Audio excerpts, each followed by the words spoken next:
जीवन से मोह। राजा परीक्षित को सुखदेव जी महाराज से श्रीमद् भागवत पुराण सुनते हुए 6 दिन बीत गए थे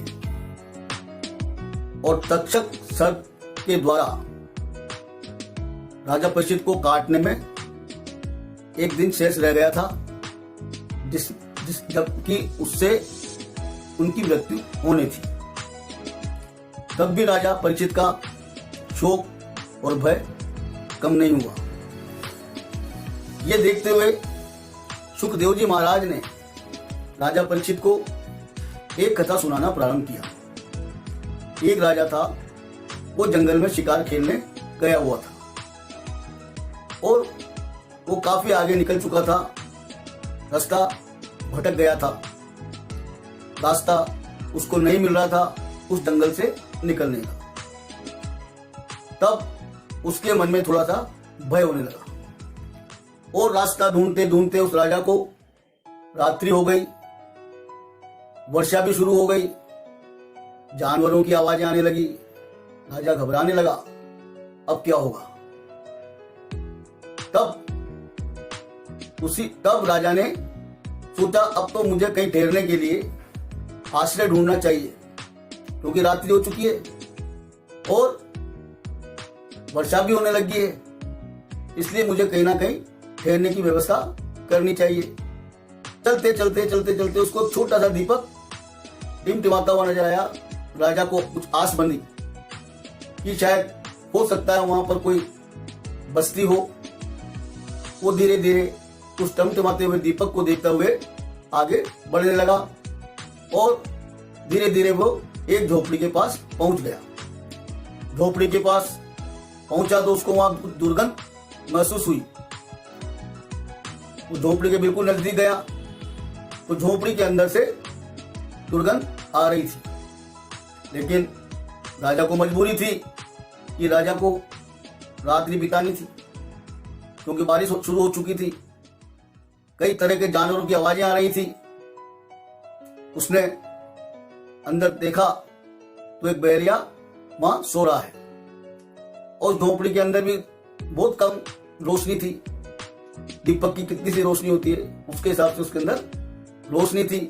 उसने देखा कि उस झोपड़ी के अंदर मलमूत्र त्यागने के लिए उस बहरिये ने एक स्थान बना रखा था जहां कुछ मलमूत्र पड़ा हुआ था और झोपड़ी के अंदर उस बहरिये ने अपने खाने के लिए कुछ मांस अपने छपरे के ऊपर लटका हुआ रखा था। राजा ने बहरिये को जगाया और बहरिये से कहा, मुझे आप यहाँ रात बिताने के लिए स्थान दे दीजिए। तो बहरिये ने मना कर दिया, यहाँ तो आए दिन राहगीर आते रहते हैं, मैं आपको स्थान नहीं दूंगा। राजा ने पूछा, भाई क्यों नहीं दे रहे आप स्थान। जो भी यहाँ आता है सवेरे जाते वक्त झंझट करने लगता है और कहता है मैं तो यहीं पर रहूंगा। काफी उनसे झगड़ा होता है, इसलिए मैं आपको स्थान नहीं दे सकता।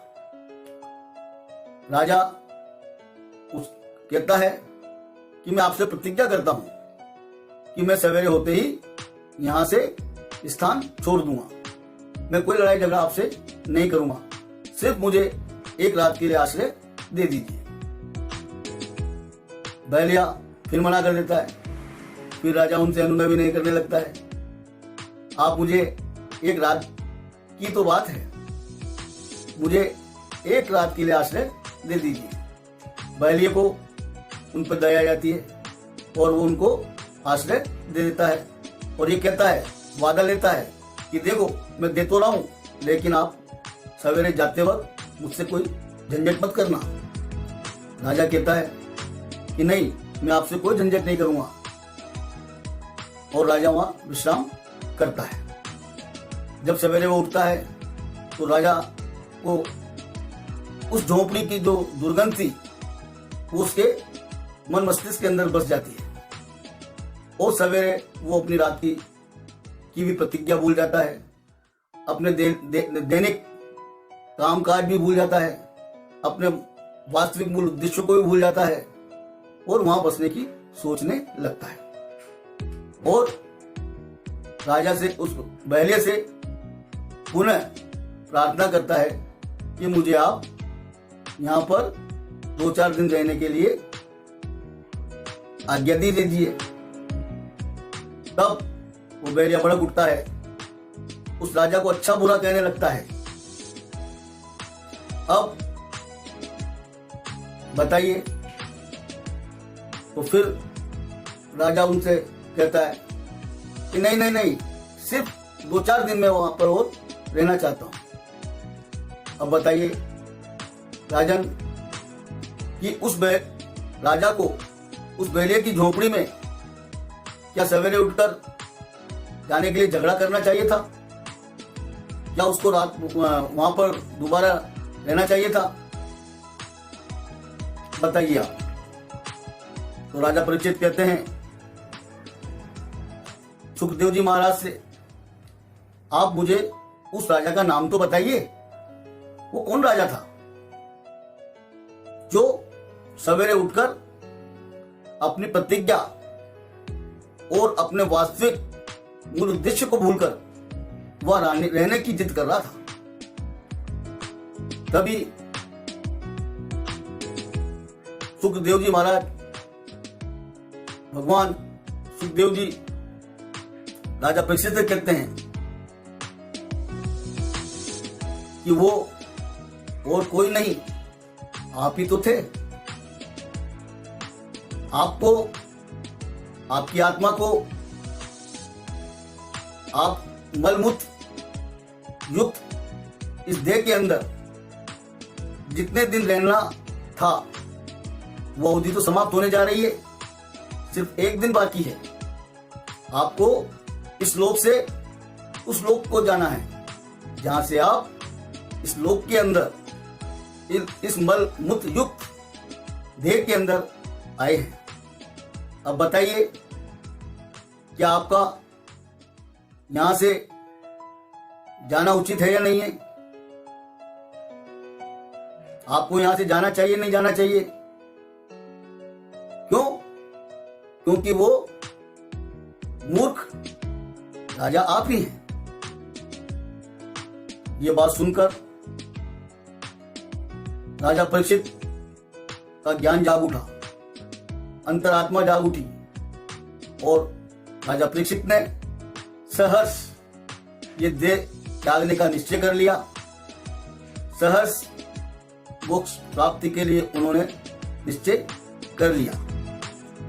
अब जब आप देखते हैं कि मां की कोख के अंदर जब कोई जीव होता है तो वो भी परमात्मा से